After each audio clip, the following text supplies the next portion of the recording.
I wanted to talk about Revelation 3. So you know the story of Laodicea. We've all heard it many times, and I'll just refresh your memories really quickly here. It says, "Unto the church of Laodicea, these things saith the Amen, the faithful and true witness, the beginning of the creation of God. I know thy works, that thou art neither cold nor hot. I would thou wert cold or hot. So then, because thou art lukewarm and neither cold nor hot, I will spew thee out of my mouth. Because thou sayest, I am rich and increased with goods, have need of nothing, and knowest not that thou art wretched and miserable and poor and blind and naked. I counsel thee to buy me of gold tried in the fire, that thou mayest be rich, and white raiment, that thou mayest be clothed, and that the shame of thy nakedness do not appear. And anoint thine eyes with eye salve, that thou mayest see. As many as I love, I rebuke and chasten. Be zealous, therefore, and repent." And I didn't quite finish it there. I hope you have your Bibles with you and you can follow along. Does it, the state of Laodicea is pretty bad. It doesn't describe it in great detail. It just mentions wretched, miserable, poor, blind, and naked. But that doesn't mean it's not bad.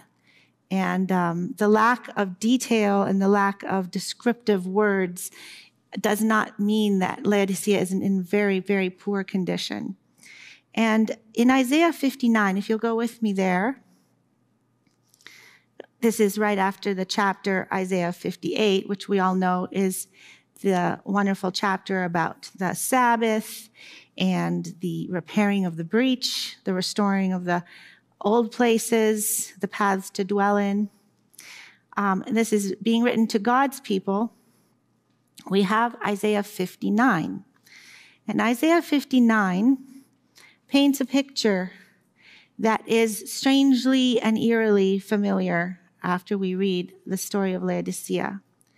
"Behold, the Lord's hand is not shortened that it cannot save, neither his ear heavy that it cannot hear. But your iniquities have separated between you and your God, and your sins have hid his face from you, that he will not hear. For your hands are defiled with blood, and your fingers with iniquity. Your lips have spoken lies, your tongue hath muttered perverseness. None calleth for justice, nor any pleadeth for truth. They trust in vanity and speak lies. They conceive mischief and bring forth iniquity. They hatch cockatrice eggs and weave the spider's web. He that eateth of their eggs dieth, and that which is crushed breaketh out into a viper.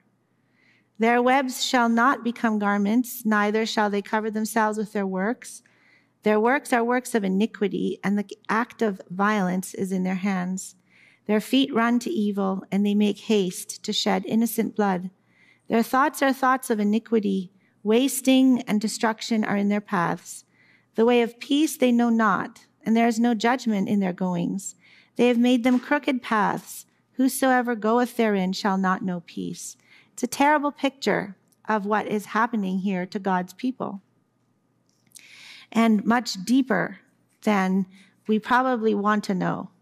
Some of the things that are going on would be better not said.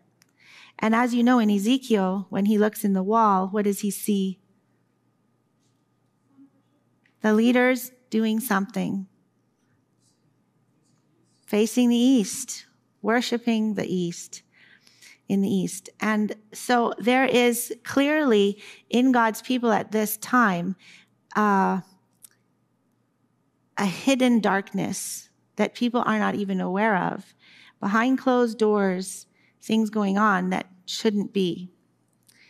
And there is, if we keep reading in verse 9, "Therefore is judgment far from us, neither doth justice overtake us." So Laodicea is a people of justice, and yet there is none.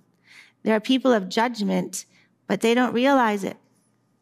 "We wait for light, but behold obscurity, for brightness, but we walk in darkness. We grope for the wall like the blind." So here's the blindness of Laodicea, "and we grope as if we had no eyes. We stumble at noonday as in the night. We are in desolate places as dead men." In verse 6, we saw that they didn't even have garments. "We roar like all like bears and mourn sore like doves. We look for judgment, but there is none. For salvation, but it is far off from us. For our transgressions are multiplied before thee, and our sins testify against us. For our transgressions are with us, and as for our iniquities, we know them. In transgressing and lying against the Lord and departing away from our God, speaking oppression and revolt, conceiving and uttering from the heart words of falsehood, and judgment is turned away backward, and justice standeth afar off. For truth is fallen in the street, and equity cannot enter. Yea, truth faileth. And here it says, he that departeth from evil maketh himself a prey. So those that wanted to serve God, those that wanted truth, those that were trying to follow righteousness were not well received. They were a prey. They were attacked, maybe oppressed, definitely not free to do what was right. And the Lord saw it, and it displeased him that there was no judgment. And he saw that there was no man, and wondered that there was no intercessor. Nobody cared. Therefore his arm brought salvation unto him, and his righteousness it sustained him. For he put on righteousness as a breastplate, and a helmet of salvation upon his head. And he put on garments of vengeance for clothing, and was clad with zeal as a cloak. When does Christ do this?